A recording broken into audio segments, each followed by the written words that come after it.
नमस्कार, मैं हूं सत्यपाल और आप देख रहे हैं CWB हिंदी न्यूज। शक संवत 1945 विक्रम संवत 2080 आज चैत्र मास के कृष्ण पक्ष की एकादशी तिथि और दिन शुक्रवार है। तदनुसार अंग्रेजी तारीख 5 अप्रैल सन 2024। सबसे पहले आज के मुख्य समाचार। दिल्ली डिस्ट्रिक्ट कोर्ट में की जा रही है विभिन्न पदों पर भर्ती, आप भी भेज सकते हैं अपने आवेदन। हरियाणा में बीजेपी उम्मीदवार की जनसभा में बवाल, आधा भाषण देकर पुलिस सुरक्षा में निकले, बोले पूरा देश हमें वोट दे रहा, आप मत देना। बीजेपी के इस जिले की चारों विधानसभा में बनेंगे ग्रीन, पिंक, यूथ और PWD बूथ, बेहद खास है ये वजह। हिसार एयरपोर्ट से जुड़ी नई खबर आई सामने, जानिए कब से उड़ान भरेंगे हवाई जहाज। सरसों का नहीं हो रहा है उठान, कैसे होगा किसानों का भुगतान, अधिकारियों क्या है जवाब, बताएंगे पूरी अपडेट। नूंह जिले के मेवात में कार्यरत शिक्षकों के अनुबंध की अवधि बढ़ी, 1 साल के लिए बढ़ा कॉन्ट्रैक्ट। 9 अप्रैल से शुरू हो रही है चैत्र नवरात्रि, बताएंगे घट स्थापना और पूजा का शुभ मुहूर्त। शिक्षा विभाग ने दिया हरियाणा के JBT शिक्षकों को बड़ा झटका, स्टेशन मिलने के बाद भी टीचरों की नहीं हुई ज्वाइनिंग।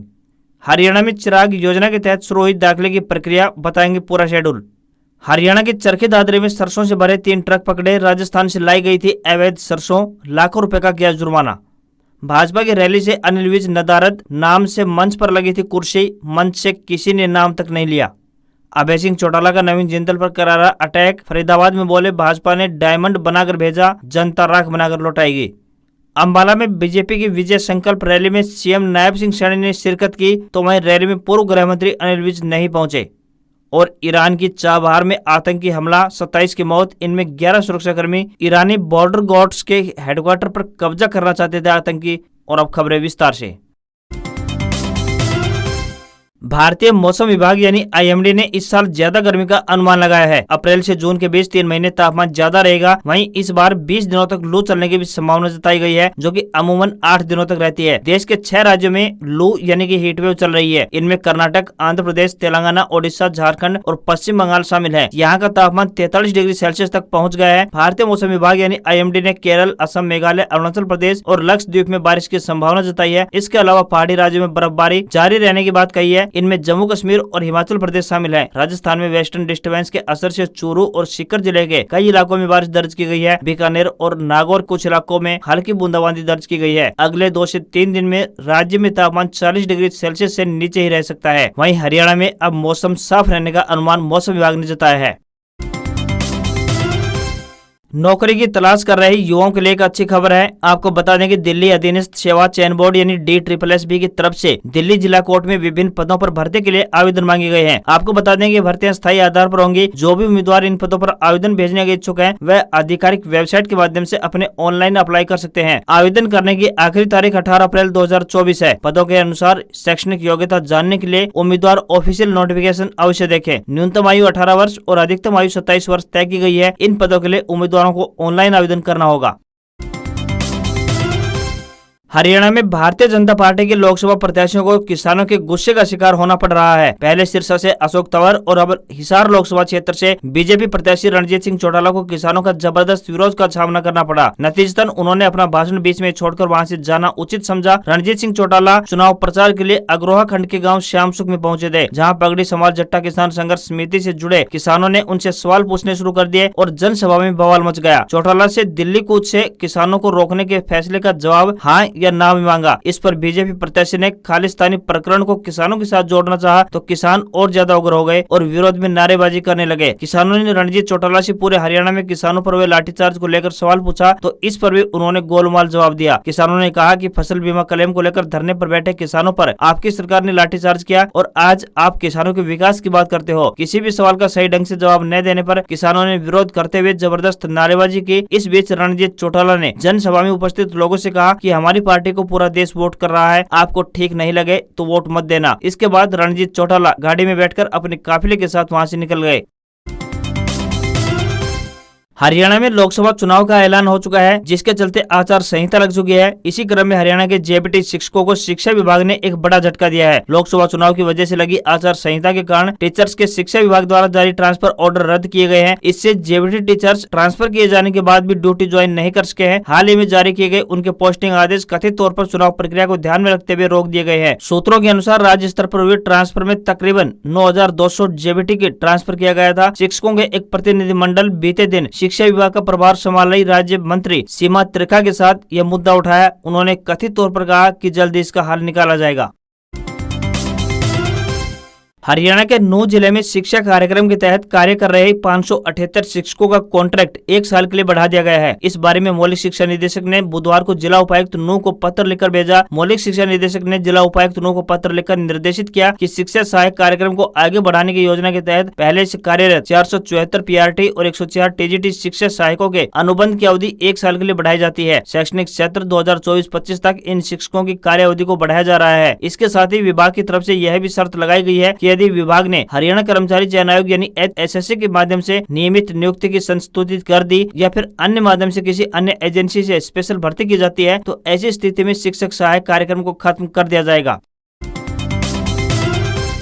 महाराजा अग्रसेन एयरपोर्ट हिसार से जुड़ी बड़ी खबर सामने आई है। यहाँ से हवाई जहाज के लिए लोगों को अभी और इंतजार करना पड़ेगा, क्योंकि एयरपोर्ट अथॉरिटी ने फिलहाल हरियाणा सरकार को हवाई सर्विस के लिए लाइसेंस जारी नहीं किया है। इसके पीछे तर्क दिया गया है कि एयरपोर्ट पर सभी कार्य पूरा होने पर ही लाइसेंस जारी कर दिया जाएगा। फिलहाल बात करें तो एयरपोर्ट पर बनाए जा रहे रनवे पर फाइनल कारपेंटिंग का काम चल रहा है। बाकी की सर्विस वर्क को लेकर सभी कार्य 15 मई तक पूरे किए जाएंगे। अब प्रदेश सरकार की योजना है कि सूबे में इसी साल होने वाले विधानसभा चुनाव से पहले हिसार एयरपोर्ट को ऑपरेशनल किया जा सके। हिसार एयरपोर्ट से 6 रूटों पर छोटा प्लेन चलाया जाएगा। इनमें हिसार से जयपुर, नई दिल्ली, धर्मशाला, शिमला, जम्मू कश्मीर और बनारस शामिल हैं। एयरपोर्ट ऑपरेशनल होने के बाद नए रूटों पर भी हवाई उड़ान शुरू की जा सकती है। हरियाणा सरकार की प्रोत्साहन नीति के बदौलत आज सूबे का किसान परंपरागत खेती का मोह त्याग कर बागवानी और ऑर्गेनिक खेती की ओर तेजी से आगे बढ़ रहा है। ऐसा एक उदाहरण भिवानी जिले के गांव सिरसी के किसान सज्जन सिंह ने पेश किया है। पहले वो खुद बागवानी खेती के क्षेत्र में उतरे और अपनी मेहनत से कम समय में आमदनी में इजाफा किया। उनकी मेहनत रंग लाई और गाँव में भी बदलाव देखने को मिला और आज गाँव में कुल मिलाकर 22 किसानों ने अपने खेतों में नेट हाउस लगाए हुए हैं, जो कि लोहारू क्षेत्र में सबसे ज्यादा है। आज क्षेत्र में सज्जन सिंह अन्य किसानों के लिए बागवानी सलाहकार के तौर पर काम कर रहे हैं और वो किसानों को बागवानी खेती से संबंधित हर प्रकार की सलाह निःशुल्क यानी फ्री में दे रहे हैं। उनके नेट हाउस में रंग बिरंगी बैंगनी, पीली, सफेद फूल गोभी की आसपास ही नहीं बल्कि दिल्ली तक की डिमांड रहती है। इसी तरह लाल, हरी व पीले रंग की शिमला मिर्च भी लोगों द्वारा खूब पसंद की गई है। सही मायने में देखा जाए तो मरुस्थलीय क्षेत्र के रूप में मशहूर लोहारू में बागवानी खेती कर सज्जन सिंह ने एक नया उदाहरण पेश किया है और बागवानी खेती में रुचि रखने वाले किसानों के लिए वो प्रेरणा बनकर उभरे हैं। देश भर में लोकसभा चुनाव का बिगुल बज चुका है। चुनाव आयोग भी निष्पक्ष और पारदर्शी तरीके से चुनाव करवाने की दिशा में हर संभव प्रयास कर रहा है। इसी कड़ी में हरियाणा के पानीपत जिले के चारों विधानसभा क्षेत्र में एक पिंक, ग्रीन, युवा और PWD बूथ स्थापित किए जाएंगे। चुनाव आयोग के निर्देश पर जिला प्रशासन द्वारा की जा रही यह व्यवस्था अनूठी व संदेश देने वाली होगी। ग्रीन बूथ पर्यावरण संरक्षण का संदेश देगा तो ग्रीन पोलिंग स्टेशनों के लिए जगह चयनित करने के साथ पौधारोपण अभियान चलाकर केंद्रों को हरा भरा बनाने का भी प्रयास होगा। इस बूथ पर कर्मचारी हरे रंग की ड्रेस पहने हुए दिखाई देंगे। वहीं पिंक बूथ महिलाओं को समर्पित होगा और यहाँ महिला कर्मचारी गुलाबी परिधान में ड्यूटी करते हुए नजर आएंगे। इस बूथ पर महिला पुलिस कर्मियों की तैनाती रहेगी। बूथ को सफेद और गुलाबी रंग के गुब्बारों में सामियाने से सजाया जाएगा ताकि वोट डालने के बाद महिलाओं को सेल्फी पॉइंट की सुविधा भी मिल सके। यूथ बूथ वहीं पर बनेगा जहाँ 18 से 29 साल के युवा वोटर्स की संख्या अधिक होगी। इस बूथ को बनाने का उद्देश्य युवा पीढ़ी को मतदान का महत्व समझाने और समाज के प्रति उनकी जिम्मेदारी का एहसास कराना होगा। तहसीलदार निर्वाचन ने बताया कि पर्सन विद डिसेबिलिटी यानी PWD बूथ बनाने का उद्देश्य दिव्यांग जनों को सम्मान देना है। इस बूथ पर आंशिक रूप से दिव्यांग स्टाफ की नियुक्ति की जाएगी ताकि केंद्रों में मतदान के लिए आने वाले दिव्यांग एवं स्टाफ को मुख्य धारा की श्रेणी में बराबर का सम्मान प्राप्त हो सके। चुनाव में उनकी भूमिका के महत्व को जानने का अवसर मिल सके। बूथ कहां बनाए जाएंगे इसके लिए स्थान निर्धारित होने बाकी है। चैत्र मास के शुक्ल पक्ष की प्रतिपदा 9 अप्रैल को है। इसी दिन से नवरात्रि की शुरुआत होने जा रही है। बता दें कि साल में कुल मिलाकर 4 बार नवरात्रि आती है, जिनमें से 2 गुप्त नवरात्रि तो एक शारदीय नवरात्रि और एक चैत्र नवरात्रि शामिल है। नवरात्रि के दौरान मां के भक्तों की तरफ से 9 दिन व्रत रखे जाते हैं। नवरात्रि में घट स्थापना करने का शुभ मुहूर्त बात करें तो सुबह 9 बजे से लेकर सूर्यास्त तक होने वाला है। वहीं 9 अप्रैल के दिन सुबह 5 बजे से सूर्यास्त तक आप कभी भी कलश स्थापना कर सकते हैं। चैत्र माह के शुक्ल पक्ष की प्रतिपदा तिथि की शुरुआत 8 अप्रैल की रात 11:55 से आरंभ हो जाएगी और इसका समापन 9 अप्रैल की रात को 9:45 पर होगा। पहले दिन मां शैलपुत्री की पूजा की जाती है। हरियाणा में चिराग योजना के तहत दाखिला लेने वाले विद्यार्थियों के लिए खुशखबरी है। ऐसा इसलिए क्योंकि अब छात्र मान्यता प्राप्त निजी स्कूलों में दाखिले के लिए 10 अप्रैल तक आवेदन कर सकते हैं। अधिक आवेदन आने पर 12 अप्रैल को ड्रा निकाला जाएगा। जिन माता पिता की आय 1,80,000 रूपए या उससे कम है तो उनके बच्चे इस योजना के तहत प्रवेश के पात्र होंगे। यह योजना कक्षा 4 से लेकर 12वीं तक लागू होगी। इस योजना के लिए केवल वही छात्र पात्र होंगे जिन्होंने पिछले शैक्षणिक वर्ष में सरकारी स्कूलों से अपनी कक्षा उत्तीर्ण की हो। छात्र केवल उसी स्ट्रीम में प्रवेश के लिए पात्र होंगे जिसमें वह फिलहाल पढ़ाई कर रहे हैं। एक से अधिक स्कूलों में प्रवेश के लिए आवेदन किया जा सकता है। निजी स्कूलों की कक्षावार घोषित सीटों का विवरण विभागीय वेबसाइट पर दिखाया जाएगा। स्कूलों को 13 से लेकर 25 अप्रैल तक एडमिशन प्रक्रिया पूरी करनी होगी। ड्रा के बाद यदि मुख्य सूची में सफल विद्यार्थी निर्धारित तिथि तक प्रवेश नहीं लेते हैं तो प्रतीक्षा सूची के विद्यार्थियों का प्रवेश उनके रिक्त सीटों पर 28 से लेकर 30 अप्रैल तक किया जाएगा। निजी स्कूलों में प्रवेश के लिए 10 अप्रैल तक आवेदन किया जा सकता है। अगर आवेदन ज्यादा आते हैं तो ड्रा निकाला जाएगा।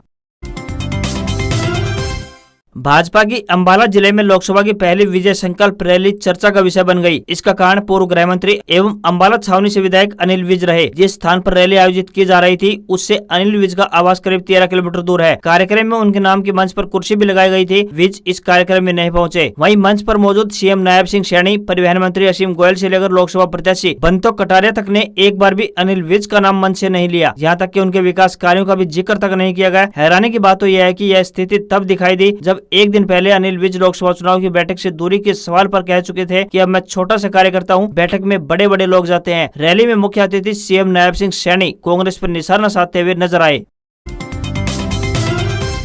बहादुरगढ़ अनाज मंडी में सरसों की सरकारी खरीद लगातार जारी है। 5 दिनों में हैपेड एजेंसी ने 2282 क्विंटल सरसों खरीदी है, लेकिन उठान केवल 382 क्विंटल का ही हुआ है। उठान के बाद फसल गोदाम में जाने के बाद ही भुगतान की प्रक्रिया आरंभ होती है। ऐसे में किसानों को भुगतान भी तभी संभव होगा। किसानों को भुगतान न होने के पीछे सरसों का उठान करने वाले वाहनों में जीपीएस न लगा होना भी है। हैपेड अधिकारियों का कहना है कि वीरवार से जीपीएस अपडेट हो जाएगा। इस संबंध में ठेकेदार को कड़े निर्देश जारी कर दिए गए हैं। इसके बाद जैसे ही गोदाम में सरसों की फसल रखी जाएगी तुरंत भुगतान हो जाएगा। मंडी में फड़ कट्टों और खुले में सरसों की फसल रखी गई है। मार्केट कमेटी सचिव अंजू दलाल ने हैपेड अधिकारियों को सरसों की फसल का जल्द से जल्द उठान करने के निर्देश जारी किए हैं। सरसों की फसल लगातार खरीदी जा रही है, लेकिन उठान कार्य धीमा है। इसकी वजह से किसानों को परेशानी हो रही है। अधिकारियों के अनुसार माने तो खरीदी गई सरसों का भुगतान जल्द से जल्द होगा।